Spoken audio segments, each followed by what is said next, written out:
Hey everybody, welcome to Kotor, Montenegro. And today, Julie and I, as you know, we travel with our two dogs and we try to see what it's like to live in different countries, different places, and we share our experiences and expenses with you. Today, we're going to interview two South African expats that are exploring Europe with 3 kids.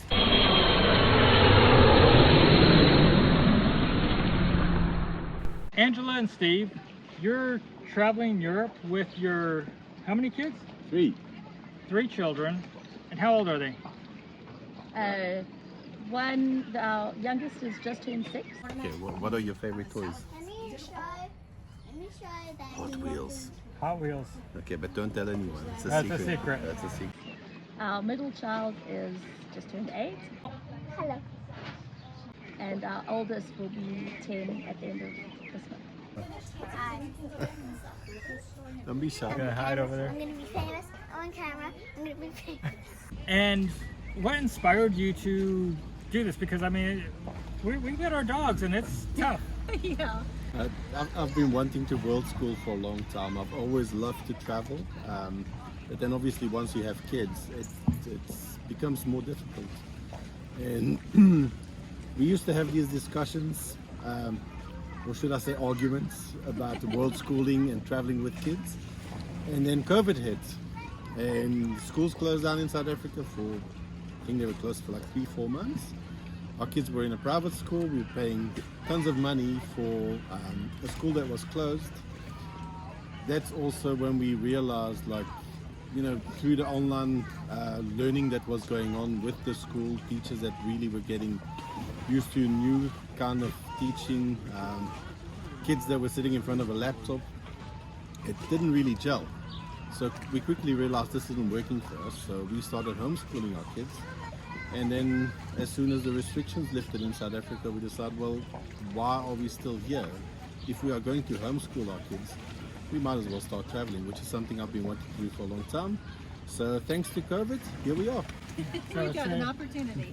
yeah, so it's one of these happy stories coming out of COVID. I mean, there are happy situations that we're discovering, huh? Unique. Yes, unique.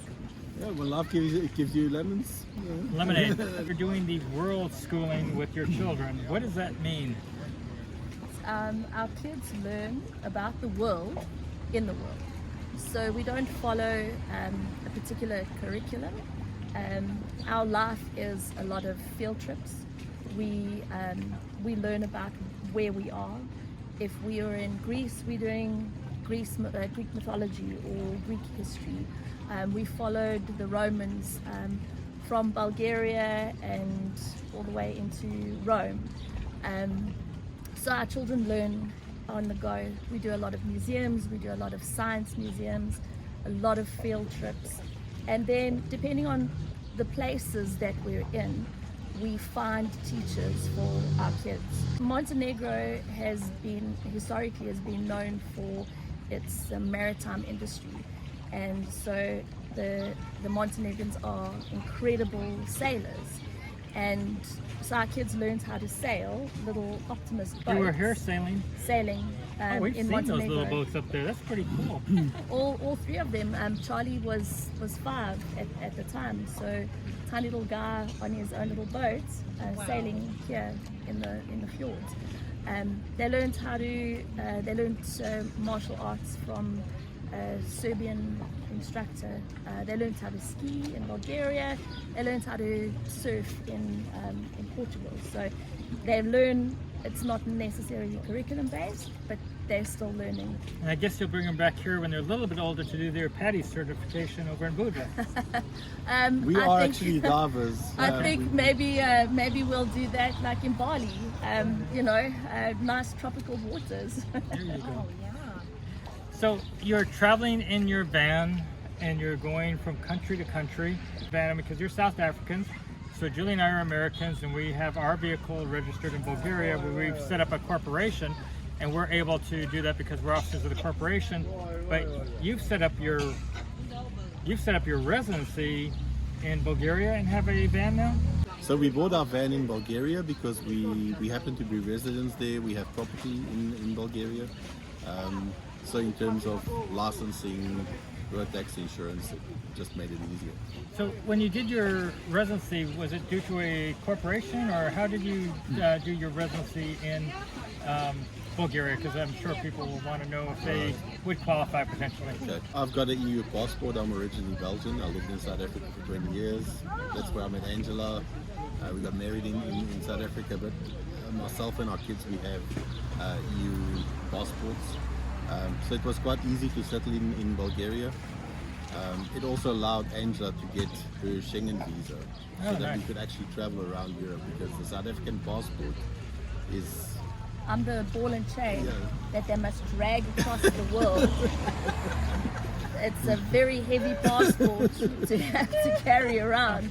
So if you haven't followed Julie and I, the Schengen for Americans sucks. If you're Canadian, it sucks. If you're Australians, it sucks. If you're South African, it sucks. It means you've got to look at the group of 26, which may grow to 29 and maybe even 30 countries in the next couple of years, as one country that you can only spend 90 days every 180 days in.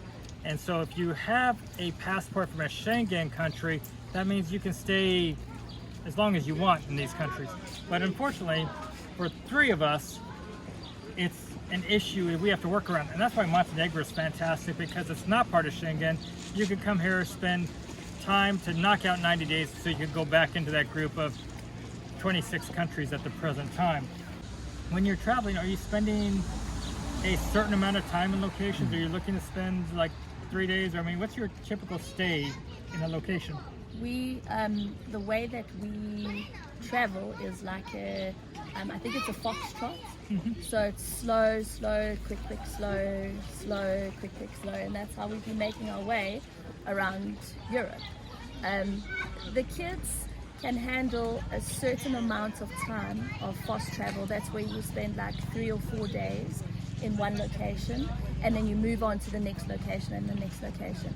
But eventually, like, the fatigue sets in, and then we will book a stay for like 1 month or 2 months. The last time that we were here in Montenegro, we stayed here for 2 months.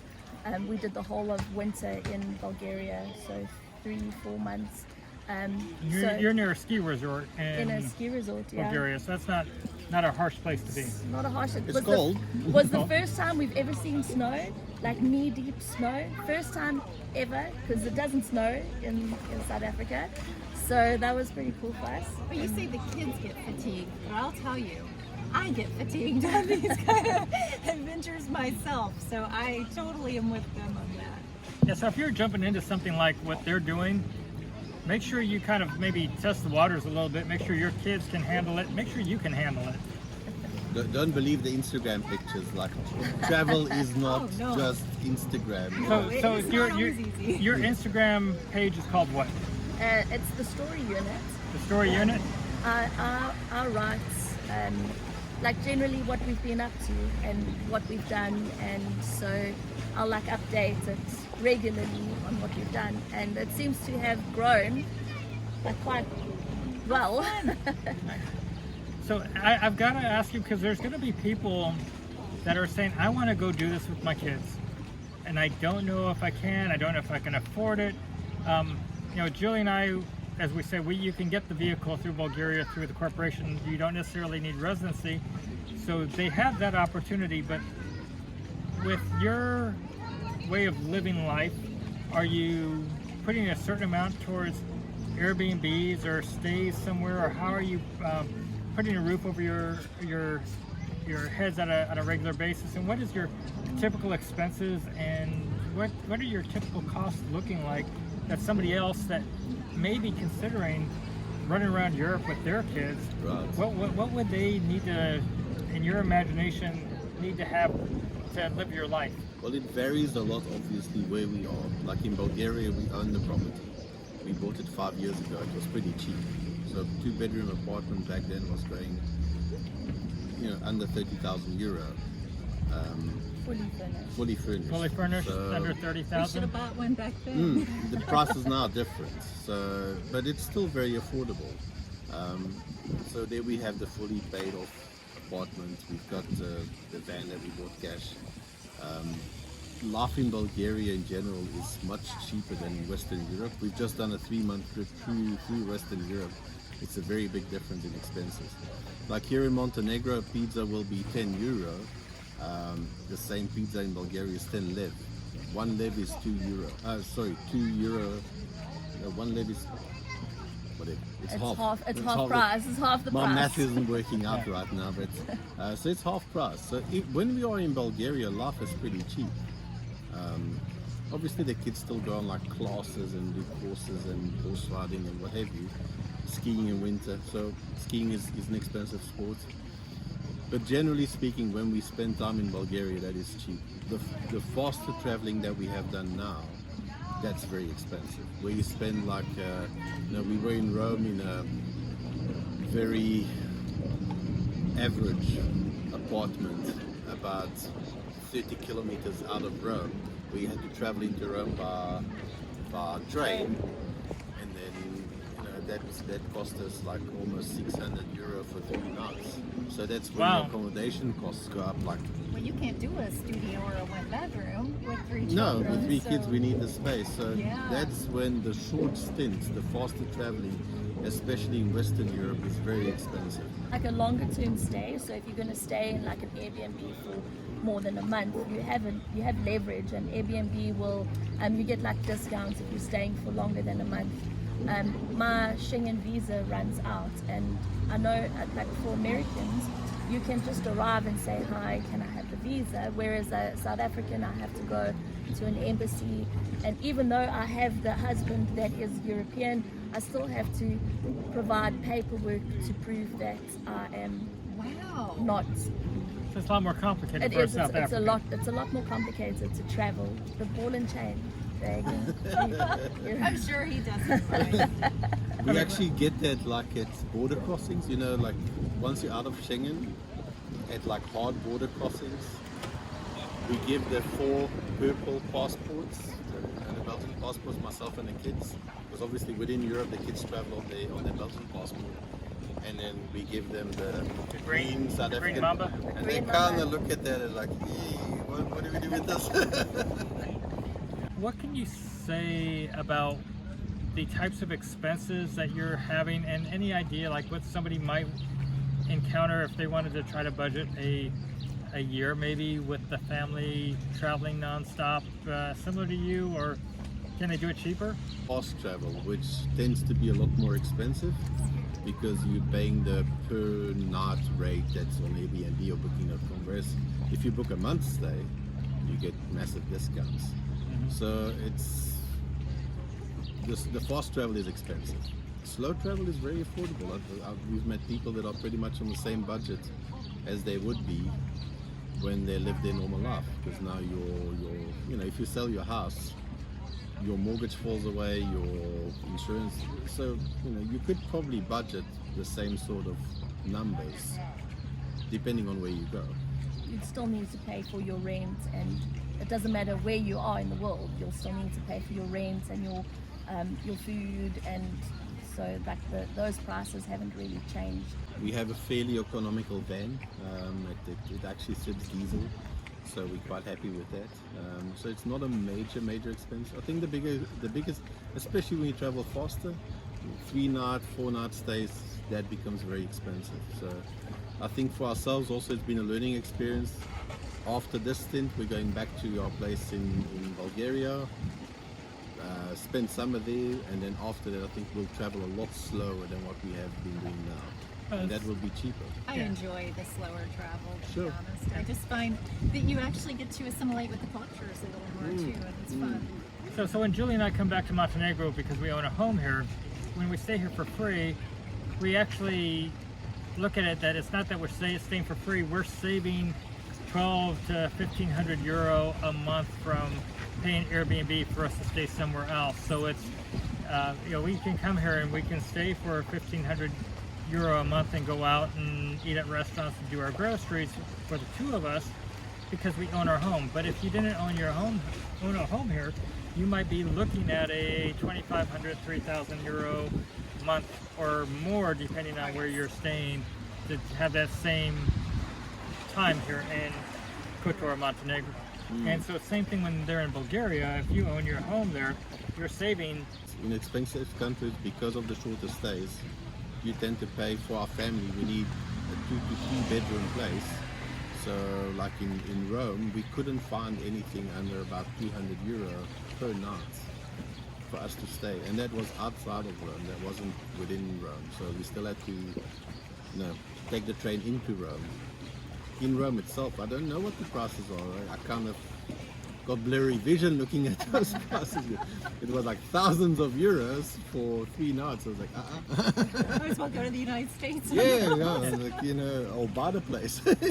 Yeah, so if you're staying in the Schengen, in most countries in the Schengen, you're probably going to be paying maybe sometimes 2, 3, or 4 times more per month for lodging than what you're going to spend in the countries outside of the Schengen.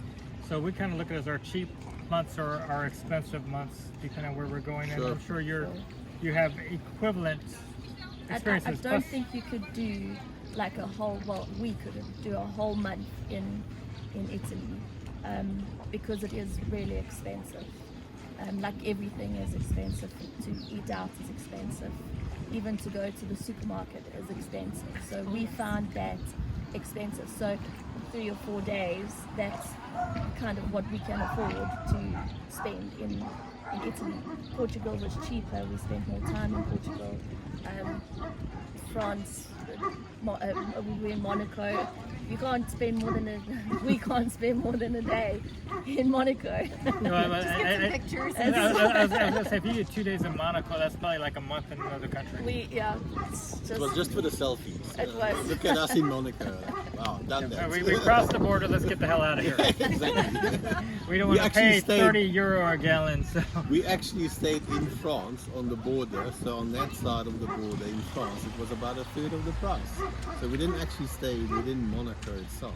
I found that for Switzerland as well, for France. So we could stay and actually just go into Geneva. It's the whole geo arbitrage, like you.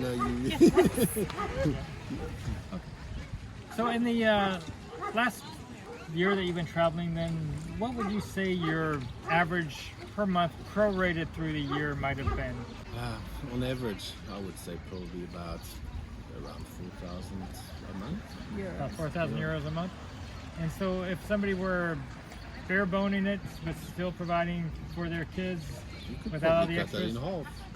If you stayed in like cheap accommodation, stayed longer, didn't go to like the most expensive. I'm sure even Italy would be okay for a month if you didn't try and stay in Rome. So. Do you go out to eat very often as a family? We do, and especially like if you're fast traveling, it's hard to stock your fridge because what do you do with the food when you have to leave? We leave a lot in each Airbnb, and yes, they end up getting a lot of extras. It's a bit of wastage.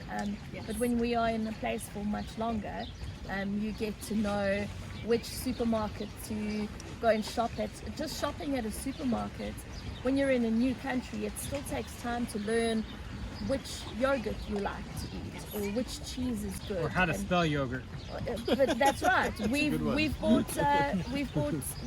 wanted sugar and we came home with flour because everything was in Cyrillic and we have no idea what it is that we're buying. Yeah, so the moral of the story here is, I think if there's a will, there's a way. And if you really wanted to make something happen with you and your family, if it's for 1 year, if you want to budget it, or if it's for a lifetime, the idea is to do your research, look at what it costs to live in different countries, plan your time out. Longer stays are going to be cheaper, and don't be afraid of the non-Schengen countries. We love Montenegro, we love Serbia. Bulgaria right now is not part of the Schengen. They may go soon, but look at the other countries and you budget it out so you have your cheap time and your expensive time, and kind of plan your budget. But it sounds like maybe 3,000 to 4,000 euros a month might be doable under this type of a similar lifestyle, if you're excluding spending a lot of time in the more expensive Eurozone. Sure. And that's for 5 people. That's quite a bit. You got broken into in Rome. What kind of experience was your Rome break-in? So we were supposed to go leave Bulgaria, drive through Europe, get to Spain, sell our car, and then go to Mexico. That was the plan. And we couldn't sell our car in Spain because it has the Bulgarian plates. So it was a bit of a hurdle. And then we decided, well, we'll just carry on in Europe. So when we left Bulgaria, we told the kids, we're not going to be back for maybe a year or 2 years. So pack everything that you love the most and take it away. Oh no. And so we had our suitcases with their Barbies and their Lego and their dolls and their favorite cars, and all of that was in the back of our van, and some winter clothes, big bag of laundry, and the rest of our summer clothes. And we had just a bag that we took into our Airbnb. And we've been traveling like this for a while. We left our car in Lisbon for 2 weeks. We flew to Madeira and we came back and all of our stuff was still there. So we parked at the train station. We took the train into Rome, and when we got back, our van had been broken into and they had taken everything. So all we have left now is a set of 6 clothes each, 1 pair of shoes, our swimming costumes, towel, and that is pretty much it. No toys, no clothes, nothing. And it was a little bit sad, but he was 5 at the time, our 5-year-old, while the cops were busy surveying the damage, his sisters were crying, they were so sad, and he was walking around and seeing what they didn't steal. And it was like, they left the toilet paper. We've still got our coffee jug and our snorkels, and that was pretty much all that was left. But he was celebrating what was left, whereas instead of being sad, what was left behind. And then that night, I was putting him to bed, and he kind of snuggled up next to me, and he said, "Mom, I know you are really, really sad, but man, tonight was awesome. We saw policemen right up front, right close." Oh, he was so happy. And he was so happy that he had seen I must say, a the Italian policeman. cops, they looked very snazzy. They They came with their fancy looking Alfa Romeo. very snazzy uniforms. They had like these leather gloves, like he was very, the cops had these leather gloves. So it was an experience, not was. necessarily. Unexpected purge. it was. The universe was trying to tell us that we need to travel lighter, so that's what we're doing. But now we just have a piece of plastic taped to the side of our window, much to our 8-year-old's dismay, because we are embarrassing her to no end. She's driving not even around, a teenager. driving around with this plastic She's on acting our like car. one. But it's much easier to get it fixed in Bulgaria. The insurance pays for it, but it's much easier to get it fixed in Bulgaria. But in Croatia, we parked our van and we still had some stuff in our van.